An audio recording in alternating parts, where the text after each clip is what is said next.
Bonsoir à tous, je suis ravie de vous retrouver pour cette dernière soirée de débat avant le second tour des élections législatives dimanche. Les enjeux nationaux sont bien sûr énormes, mais avant tout, c'est pour les députés de votre territoire que vous allez voter. J'aurai le plaisir d'animer ce premier débat avec vous, Vincent Hulin. Bonsoir. Bonsoir Hélène. Vous êtes le rédacteur en chef de France Bleu Poitou. 3 femmes autour de la table pour ce premier débat qui nous emmène dans la première circonscription de la Vienne. On jette un œil aux résultats de dimanche dernier et on se retrouve juste après. Investie par le nouveau Front populaire, la députée sortante Lisa Bellucco est arrivée en tête du premier tour des législatives. Elle devance de 2300 voix Emmanuelle Darle, la candidate du Rassemblement national. Cette dernière était au coude à coude avec la troisième qualifiée, Séverine Simpé, qui se présente pour le parti Horizon. La maire de Neuville-du-Poitou a décidé de se maintenir pour ce second tour. Et nous accueillons donc Lisa Bellucco. Bonjour, vous êtes la députée Bonjour. sortante de cette circonscription pour le nouveau Front populaire. De l'autre côté de la table, Emmanuelle Darle, bonjour, vous êtes la candidate du Rassemblement national. Bonjour. À vos côtés, Séverine Simpé du parti Horizon pour la coalition de Gabriel Attal. Bonjour. Madame Simpé. Avant de rentrer dans le détail des programmes, nous vous proposons de poser une question à l'adversaire de votre choix. La candidate interpellée aura environ 45 secondes pour répondre. On commence avec vous, Madame Simpé. Très bien, alors c'est dommage, j'avais une question pour chacune, mais Il faut choisir. je vais poser une question à Madame Darle. Dans vos différentes publications sur les réseaux sociaux notamment, vous n'écrivez que des attaques personnelles à mon encontre. Ne vaudrait-il mieux pas défendre votre programme avec respect et bienveillance comme nous le faisons depuis le début avec Madame Bellucco?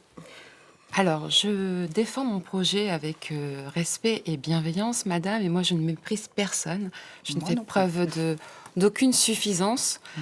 Quand j'entends que vous dites dans les médias que ma candidature est hors sol, ça s'appelle du mépris et de la suffisance, de l'arrogance. Et je crois que les Français en ont marre aussi de cette histoire. Les Français en ont marre qu'on vienne les infantiliser, qu'on vienne les mépriser. Et j'espère que ce dimanche, dans les urnes, ils voteront autre chose, en tout cas, que Madame Simpé ou Madame Bellucco. Merci, Madame. À vous, Madame Bellucco, d'interpeller la candidate de votre choix. Merci. D'abord, je voudrais vous remercier, Madame Drouet et Monsieur Hulin, pour organiser ce débat démocratique sur une chaîne de l'audiovisuel public. Nous, au Nouveau Front populaire, nous sommes très attachés au débat démocratique et à la représentation de la pluralité et de la diversité des opinions politiques. L'audiovisuel public, en quelque sorte, fait vivre la démocratie en France. Alors, Madame Darle, votre ami, Monsieur Orban en Hongrie, ou votre ami, Monsieur Poutine en Russie, ont fait tantôt le choix de contraindre, tantôt le choix de privatiser l'audiovisuel public. C'est un problème pour la démocratie, c'est un problème pour la pluralité des opinions, puisque les oppositions dans ces pays autoritaires, n'ont plus voix au chapitre, n'ont plus le droit de s'exprimer, ou n'ont plus la possibilité de s'exprimer. Donc, Madame Darle, je vous le demande. Si vous obtenez une majorité de sièges à l'Assemblée nationale dimanche, est-ce que vous pouvez nous assurer que le débat démocratique continuera à perdurer en France, notamment sur l'audiovisuel public? Alors, tout à fait. D'abord, il faut remettre l'église au cœur du village. L'audiovisuel public, mais également, par exemple, des médias comme Le Parisien, touchent des subventions de l'État, des milliards d'euros. Et bien souvent, il arrive, et on l'a vu lors de la crise Covid, qu'il s'agit purement de la propagande gouvernementale. Malheureusement, la charte de Munich a été très peu respectée lors de la crise sanitaire. Et donc pour ça, il faut à un moment donné se positionner. Qu'est-ce que l'on souhaite?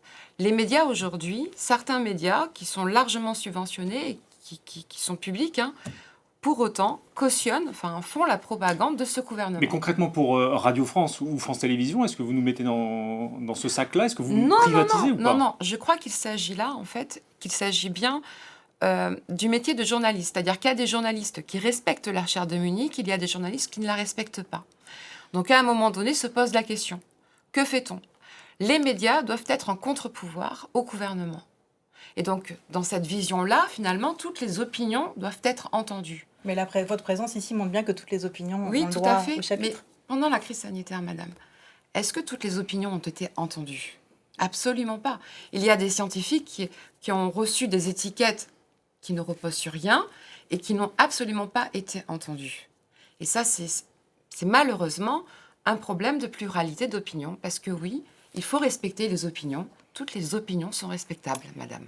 Madame Darle, c'est à vous de poser une question à la candidate de votre choix. Alors moi, j'ai une question pour Madame Bellucco, justement. puisque vous inscrivez dans votre programme le statut de réfugié climatique. Pour autant, le Haut Commissariat des Nations Unies a fait une projection en termes de réfugiés climatiques et ils estiment à 260 millions jusqu'à 1,2 milliard de réfugiés d'ici 2050. Donc moi, ma question, c'est si vous êtes élu député, est-ce que vous pouvez dire à tous les citoyens de notre circonscription, vous pouvez affirmer donc qu'il y aura ces millions, peut-être, enfin, en tout cas des millions, de migrants dans nos campagnes et également à Poitiers. Et surtout, j'aimerais savoir avec quoi vous allez financer leur allocation. Avec quel argent ? Je sais que le programme du Rassemblement national propose plutôt de laisser mourir les migrants en mer ou de les laisser mourir de froid en passant les chaînes de montagne. Ce n'est pas notre projet. Notre projet, ce n'est pas non plus de laisser mourir des êtres humains dans des zones en cours de désertification. Aujourd'hui, dans certaines zones du globe, on a des chaleurs insoutenables pouvant atteindre les 50 degrés et même plus, des endroits où les gens ne peuvent plus vivre. Donc notre projet, c'est de ne pas laisser mourir ces êtres humains. Bien sûr, ça se réfléchit au niveau européen. Bien sûr, ça se réfléchit avec tous les pays qui auront la chance de pouvoir encore survivre pendant les effets du changement climatique.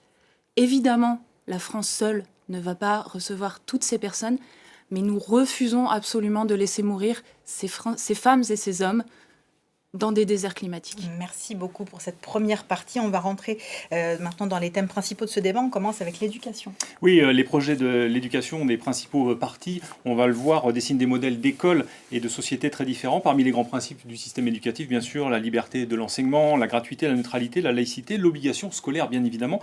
Lisa Bellucco, réduire les effectifs des classes, le nouveau Front populaire souhaite faire mieux que la moyenne européenne de 19 par classe. Comment on fait ? Alors nous, notre projet, il est assez simple, puisque notre proposition, c'est qu'il y ait déjà un professeur par classe, un professeur devant chaque élève en France. Ce n'est pas le cas aujourd'hui. Vous trouvez peut-être ça acceptable, Ce n'est pas acceptable, c'est l'avenir de notre pays. Les enfants sont l'avenir de notre pays. Donc oui, notre projet, c'est d'atteindre la moyenne européenne de 19 élèves par classe. Pour ça, il faut rendre le métier plus attractif, rendre le métier d'enseignant plus attractif. Ça veut dire notamment revaloriser les salaires. On sait qu'aujourd'hui, malheureusement, il y a des professeurs qui quittent l'éducation nationale. C'est massif. Donc il faut absolument revaloriser les salaires. Et puis mettre fin au tri social. On ne peut plus sélectionner les enfants à l'entrée de la 6e, comme le Rassemblement national veut le faire, par exemple, ou tout au long de la scolarité, comme le propose la Macronie. Donc stop au tri social, des écoles dans nos villages, des profs devant chaque élève. Merci. Sur la profession de foi du RN pour les élections législatives, il n'y a pas un mot sur l'école. Il faudra faire des choix après un audit financier, a indiqué Jordan Bardella au Parisien, dont vous parliez tout à l'heure. L'école n'est-elle plus une priorité pour votre parti ? Alors, l'école est une priorité, tout comme l'enseignement supérieur et la recherche. Moi, je suis enseignante-chercheuse et j'ai vraiment à cœur l'avenir, justement, de nos enfants. Pour autant, il faut se rendre à l'évidence. Aujourd'hui, on a une dette estimée à 3 000 milliards d'euros. Le Sénat a expliqué que certaines données financières sont cachées, délibérément cachées, par le gouvernement d'Emmanuel Macron. Donc l'idée, en fait, de l'audit que veut mener Jordan Bardella, c'est savoir où passe l'argent de nos citoyens. Et effectivement, comme vous l'avez dit, il faut accompagner les collectivités locales également au niveau des écoles. Il faut ouvrir plus de postes enseignants, mais pour autant, 19 élèves par classe, ce n'est pas possible. Le vivier d'étudiants... Excusez-moi, je suis enseignante-chercheuse. Le vivier d'étudiants, c'est 20 000 étudiants en Master MEF. On n'a pas 33 000 étudiants en Master MEF, on en a 20 000. Dire aux Français, demain, il y aura un enseignant par classe, avec des classes de 19 élèves, c'est techniquement impossible. Madame Bellucco. Dans votre programme, le programme du Rassemblement national, page 12, et je lis, donc je cite, « Dédoublement programmé des classes de grande section et de cours préparatoires, 2 points, l'effectif maximal ne devra plus dépasser 20 élèves par classe. » Oui, donc vous ne défendez pas votre programme ? C'est sur le moyen terme. C'est sur le moyen terme. Donc c'est possible. Donc arrêtez de raconter n'importe quoi. Votre problème, c'est un coup noir, un coup blanc. Votre programme, vous ne savez plus le défendre, vous ne le connaissez même pas. Absolument pas. Merci à toutes les deux. Madame Simpé, qu'est-ce qu'on fait du coup pour l'éducation ? Alors, même si on a effectivement des comptes qu'il va falloir revoir, parce que ça commence à devenir inquiétant, il y a des sujets sur lesquels je pense on est tous d'accord, c'est la revalorisation du métier de l'enseignant. Aujourd'hui, un enseignant, on doit fixer un cadre. Un enseignant doit être respecté au sein de son école, doit être peut-être pour certains encore mieux formé, parce qu'on a encore trop d'exemples avec des enseignants qui arrivent devant des élèves sans en avoir même côtoyé pendant la formation. Donc une meilleure formation, une meilleure revalorisation, mais ça ne suffira pas. Alors ce problème d'effectifs, certes, mais ce n'est pas le problème principal. C'est quoi? Dites-nous. Alors, aujourd'hui, on oublie, l'enfant d'aujourd'hui, tout simplement, c'est pas le même qu'il y a 10 ans ou il y a 20 ans. D'ailleurs, on leur permet de conduire à 17 ans, mais sur les programmes, on n'y va pas voir suffisamment. Demain député, vous faites quoi? Dites-nous. Demain député, je travaille au sein même des collèges, par exemple, pour répartir différemment les heures. Tout simplement, c'est pas une question de moyens. Aujourd'hui, dans une classe, vous avez des enfants en maths, par exemple, qui ont entre 0 et 20 de moyenne générale. Ceux qui ont 20, ils s'ennuient. Avec moitié moins d'heures. C'est les groupes de niveau proposés par Gabriel Attal? Alors, c'est pas des groupes de niveau. C'est mieux affecter des heures. Il y a des enfants avec moitié moins d'heures, ils en auraient assez. Pourquoi ne pas organiser différemment pour travailler sur du soutien à ceux qui en ont vraiment besoin et justement faire progresser ces enfants-là? Ok, on a compris le Ce message. sont des classes modulaires. On va passer, Hélène, au dossier de la sécurité, le thème de la sécurité. Effectivement, il y a un an, les émeutes faisaient de gros dégâts dans les quartiers des Couronneries de Bel-Air ou encore des Trois-Cités à Poitiers. La semaine dernière, le centre commercial des Couronneries a subi une attaque bélier. Plusieurs commerces ont été touchés. Emmanuel Darle, la question, elle est pour vous. La réponse, elle doit être uniquement sécuritaire. Selon vous, elle n'est pas aussi sociale? Elle est sociale et sécuritaire parce que, en fait, on va pas se mentir, dans la Vienne, on a eu une augmentation de 42,5% des atteintes aux personnes. Donc, une bonne partie se déroule... Souvent intrafamilial dans les familles. Oui, intrafamilial, c'est vrai, mais on a également des vagues de cambriolage qui touchent toutes les communes, notamment les petites communes, etc. Donc, ce qu'on voit, ce qu'on a vu aux Couronneries, aux Trois-Cités, les émeutes, c'est avant tout une jeunesse qui est livrée à elle-même. Les parents sont démissionnaires. Et ça, pour ça, Jordan Bardella, son principe, sa mesure consiste justement à aller taper le portefeuille justement des parents qui sont démissionnaires en supprimant les allocations familiales, en mettant les peines planchées également. Mais il faut bien comprendre une chose, c'est que si on en est là, avant tout, c'est à cause d'une alternance gauche-droite qui n'a strictement rien fait et finalement qui a laissé un problème perdurer et empirer. Donc oui, il faut aujourd'hui des mesures fortes pour lutter contre l'insécurité qui touche toutes nos communes, qui touche entièrement notre pays, avec des mesures réalistes et réalisables. Donc, votre proposition, en fait, c'est de supprimer les moyens que les parents ont pour éduquer correctement leurs enfants. Formidable. Non, notre proposition, c'est de supprimer à un moment donné les allocations familiales des parents comme ça, on démissionnaires. est sûr que les parents ne pourront plus du tout s'occuper de leurs enfants. Bonne idée. Ben, ils ne s'en occupent même pas. Donc, Madame on est Saint-Pé, sûr, et quand on est sûr que les autres enfants de la famille vont du coup également en pâtir. Madame Saint-Pé, la deuxième question, elle est pour vous. Si vous êtes élue députée, quels sont vos engagements pour réduire les incivilités, les violences du quotidien? Alors, il y a deux axes. Le premier axe sur la sécurité, c'est qu'on doit garantir dans les villes et dans les campagnes finalement un cadre de vie sécuritaire. Et le deuxième axe, c'est aussi, je pense, aux forces de l'ordre, à qui je rends d'ailleurs hommage, parce qu'aujourd'hui, être policier, gendarme, sur le terrain, c'est loin d'être évident. Qu'est-ce qu'il est possible de faire? Il ne faut pas se leurrer. Si on veut des actions de fond et arrêter de mettre des pansements, il faudra des moyens pour la justice. Nous, ce qu'on demande sur le terrain, les maires, par exemple, on est régulièrement à la gendarmerie en train de déposer des plaintes. Ce qu'on demande, c'est qu'au premier fait, il y ait une sanction et qu'elle soit appliquée.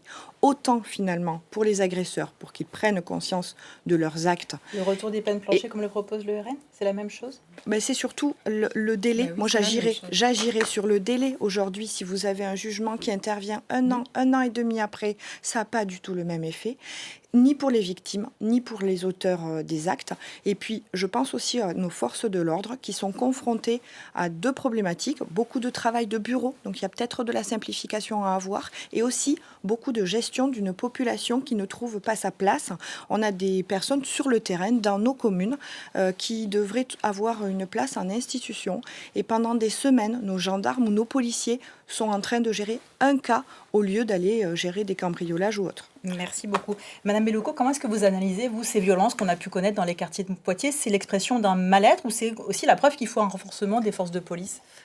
Vendredi dernier, moi, j'y suis allée sur le terrain. J'y suis allée, j'ai discuté avec les habitants et les habitantes des couronneries qui étaient aussi sur place. Parmi les éléments qui sont remontés, un monsieur m'a dit « C'est vrai qu'il faut plus d'humains, mais il faut aussi que la police nous réponde. » Et donc nous, ce que nous proposons, c'est une police de proximité. C'est pas révolutionnaire. Hein. Vous voulez ça a été supprimé par Nicolas Sarkozy en 2003. Ça a fonctionné. Nous proposons de remettre en place des choses qui marchent. Plus d'humains, de la médiation, un lien de confiance avec la population, un lien de confiance. Et puis d'ailleurs, j'en profite aussi pour remercier les forces de l'ordre qui font un travail formidable sur le terrain. Il faut leur donner les moyens de travailler. Ça veut dire maintien de l'ensemble des gendarmeries dans nos territoires et ça veut dire augmentation des effectifs de la police judiciaire, technique, scientifique, du renseignement, etc. Plus de moyens, plus d'effectifs. Merci beaucoup pour ce thème. On s'intéresse à la santé maintenant. Et oui, en troisième place, parmi les sujets qui motivent le vote aux législatives, eh bien justement, il y a la sécurité des biens des personnes. C'est marrant, on en parlait à l'instant. Eh bien, arrive à égalité maintenant la santé. 8 Français sur 10 jugent qu'on n'en parle pas suffisamment. Madame Simpé, oui. Qu'est-ce qu'on fait? Évidemment Qu'est-ce qu'on qu'on n'en fait pour parle nos pas campagnes? suffisamment. Qu'est-ce qu'on fait pour votre circonscription? Alors, pas que les campagnes. Non, mais justement, les problèmes, la circonscription. Voilà, les problèmes de santé, autant en ville qu'à la campagne, on a les mêmes échos sur les marchés quand on se promène sur nos territoires. On ne trouve plus de médecins, on ne trouve plus de dentistes. Alors, il y a plusieurs axes. Le premier, ça serait peut-être de réorganiser une partie des soins en confiant des missions à des aides-soignants, à des infirmiers, tout en les faisant bien sûr monter en compétences. Pour nos hôpitaux, il y a également une réorganisation qui pourrait être appliquée. Il y a des choses qui existent et qui marchent en France. Par exemple, à l'hôpital Bichat, où la réorganisation complète des urgences a fait baisser le temps d'attente de 2/3. Donc ça, c'est la première piste. Et la deuxième, qui est aussi liée à l'éducation, c'est pourquoi pas réorganiser aussi pour remettre plus d'infirmiers, plus de médecins, aussi des psychologues dans nos écoles afin de détecter les problématiques à la base. De la prévention. De la prévention afin que finalement le système de soins par la suite finalement soit allégé parce qu'on aura pris les choses bien plus tôt. Isabelle Lucot, les effectifs de l'hôpital public, mais ça passe aussi par réguler l'installation des médecins. Comment on fait? Notre circonscription, d'ailleurs comme la majorité du territoire français, est en train de devenir un immense désert médical. Quand on n'habite plus pas dans une métropole ou au bord de la mer, on a de plus en plus de mal à trouver un dentiste, un ophtalmo, voire même un gynécologue. Ce qui pose des problèmes d'ailleurs d'inégalité face aux soins. Donc nous, on a travaillé, ça tombe bien, on a déjà travaillé ensemble pendant 2 ans, nous, la gauche, le Nouveau Front Populaire. Nous avons écrit une proposition de loi qui propose de réguler l'installation des médecins. Ça passe par revoir la formation, l'adapter pour que les étudiants et les étudiantes en médecine puissent se confronter ou exercer déjà pendant leur formation dans des déserts médicaux auprès de médecins généralistes qui vont bientôt partir à la retraite, par exemple. Et puis, ça passe par, effectivement, une régulation de l'installation des médecins. Aujourd'hui, on ne peut plus accepter que des médecins soient uniquement sur la Côte d'Azur, sur la Côte Atlantique ou à Paris. Donc on leur dit où aller. On leur dit où aller. On leur dit où aller. On leur demande, suite à leurs études, d'effectuer un certain nombre d'années. Oui, mais c'est la carotte ou le bâton, parce que spontanément, souvent, ils n'ont pas envie d'aller s'installer dans le milieu rural. Ça serait quand même plus simple de les contraindre à s'installer dans les zones rurales ou dans les déserts médicaux, puisqu'on sait que ce n'est plus même les zones rurales bien seulement. Sûr, pas que, ouais. Si on remettait en place des services de proximité, des services publics de proximité, s'il y avait des écoles pour leurs enfants, évidemment, donc la contrainte ne serait plus une contrainte. Donc évidemment, il faut voir tout ça ensemble.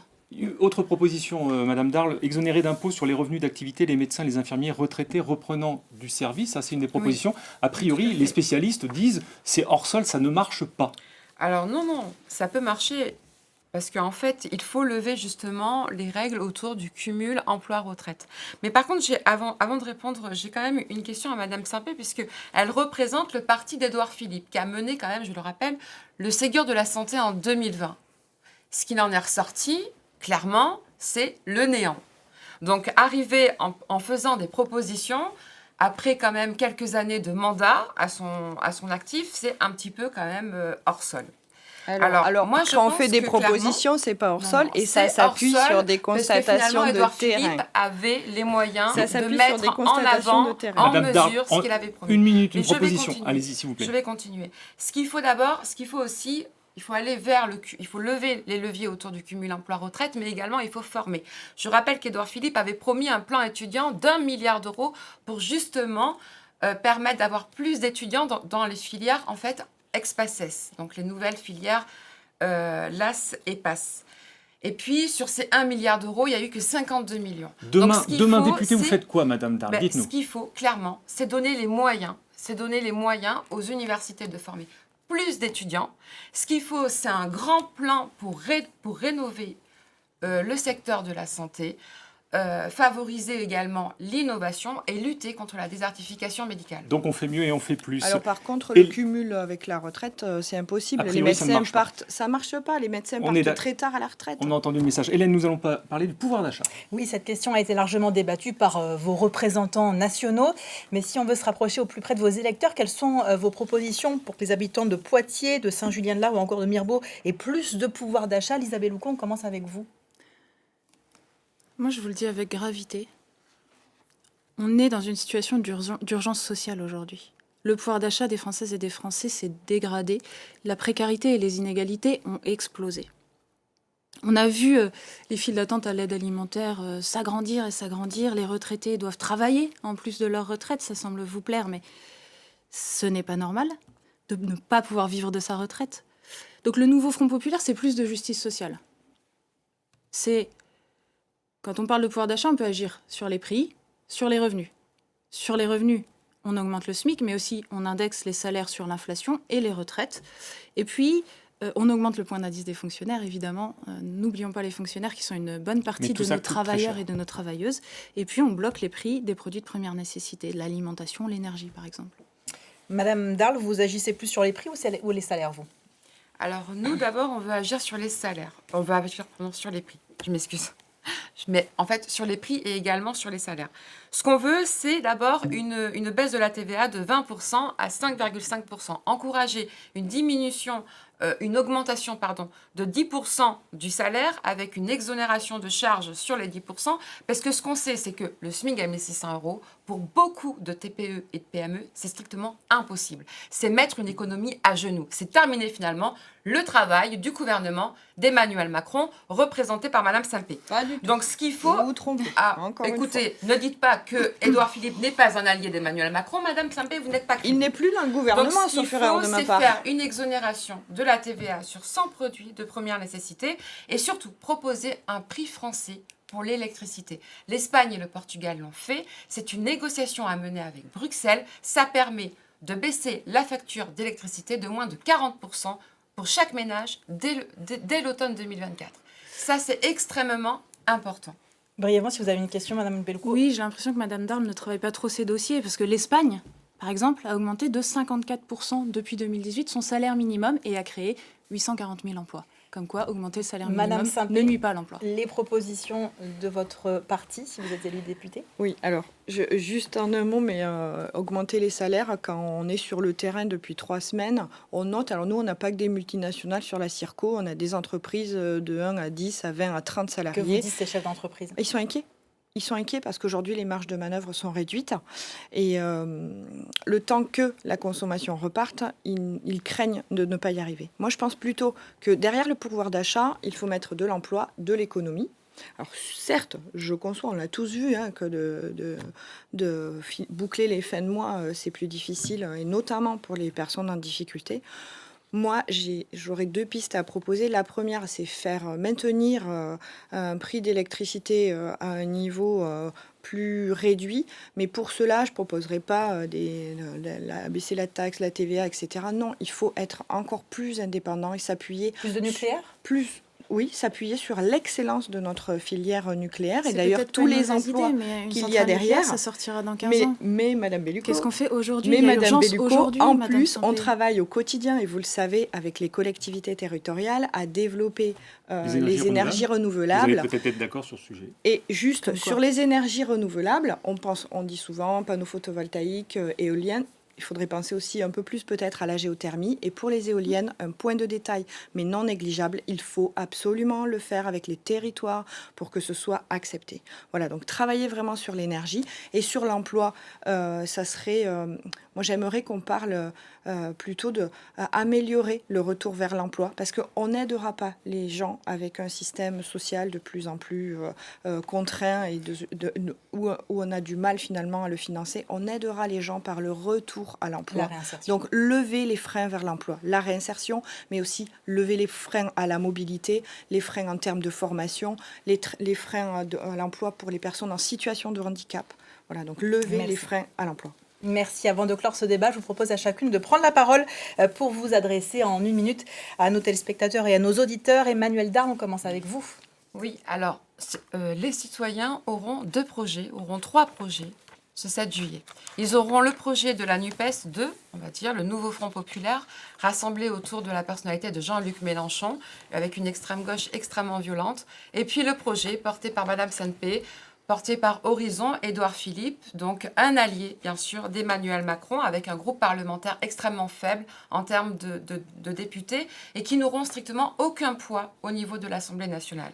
Et puis il y a le projet de Jordan Bardella, qui, lui, est le seul projet aujourd'hui capable de rendre du pouvoir d'achat aux Français, capable de lutter contre l'insécurité et également l'immigration, qui sont des véritables problèmes dans notre société, qui permettra de s'opposer au pacte européen sur la migration, qui impacte chaque Français. Donc, il est temps aujourd'hui que les Français se saisissent réellement de toutes les questions de cet enjeu, de cette élection, le 7 juillet. Madame Sampé, c'est à vous. Oui, alors je rappellerai que ce n'est pas Édouard Philippe qui a fait la dissolution de l'Assemblée nationale, et c'est bien Emmanuel Macron qui a entraîné ces élections législatives assez précipitées pour le coup, avec une campagne particulière, je l'ai dit tout à l'heure, mais polarisée dans les médias par le Nouveau Front populaire et par le Rassemblement national. Et il y a au milieu cette envie de faire émerger une solution pour s'adresser finalement aux électeurs du centre et de la droite modérée. Et cette proposition, elle est incarnée par Édouard Philippe, qui certainement avec l'expérience et suite à cette dissolution de l'Assemblée nationale, propose un nouveau projet. Évidemment, il faudra, on l'a dit, travailler avec une nouvelle majorité parlementaire, mais un vrai projet appuyé sur 3 piliers, l'éducation et la parentalité, le pouvoir d'achat, mais nous derrière on y met l'emploi et l'économie. Relancer l'économie, relancer certaines productions industrielles. Et puis le dernier thème, c'est le cadre de vie, en travaillant sur des problématiques de sécurité, parce que ce n'est pas l'apanage du Rassemblement national, mais également l'environnement et la santé, bien sûr. Merci. Votre message, Madame Bellucco. Tout ce dont on vient de parler, là, la sécurité, la santé, l'éducation, le pouvoir d'achat, ça ne peut fonctionner que si on se préoccupe de la transition écologique. Et on n'en a pas parlé ce soir, et c'est bien dommage. Parce que comment voulez-vous que notre école fonctionne si les enfants doivent aller en classe dans des écoles à 40 degrés, dans des classes à 40 degrés ? Comment voulez-vous protéger les Françaises et les Français des événements climatiques ? On a encore vu des inondations le mois dernier. Si on ne prend pas en compte la transition écologique, comment voulez-vous permettre aux Françaises et aux Français d'acquérir des produits sains, des produits de qualité pour s'alimenter, si on ne prend pas en compte, s'ils vivent dans la misère et si on ne prend pas en compte leur pouvoir d'achat. Et comment voulez-vous préserver la santé de nos concitoyens et de nos concitoyennes si l'eau qu'ils boivent est contaminée par des produits chimiques ? Donc nous, au Nouveau Front populaire, nous sommes les seuls à voir les choses d'une manière globale, c'est un ensemble, il faut penser à tout pour la santé et la sécurité des Françaises et des Français. Merci beaucoup. Merci à toutes les trois d'avoir participé à ce débat. Merci Vincent de m'avoir accompagné. Place maintenant dans un instant au deuxième débat de cette soirée. Il nous emmène dans la première circonscription de la Charente. On jette d'abord un œil sur les résultats du premier tour.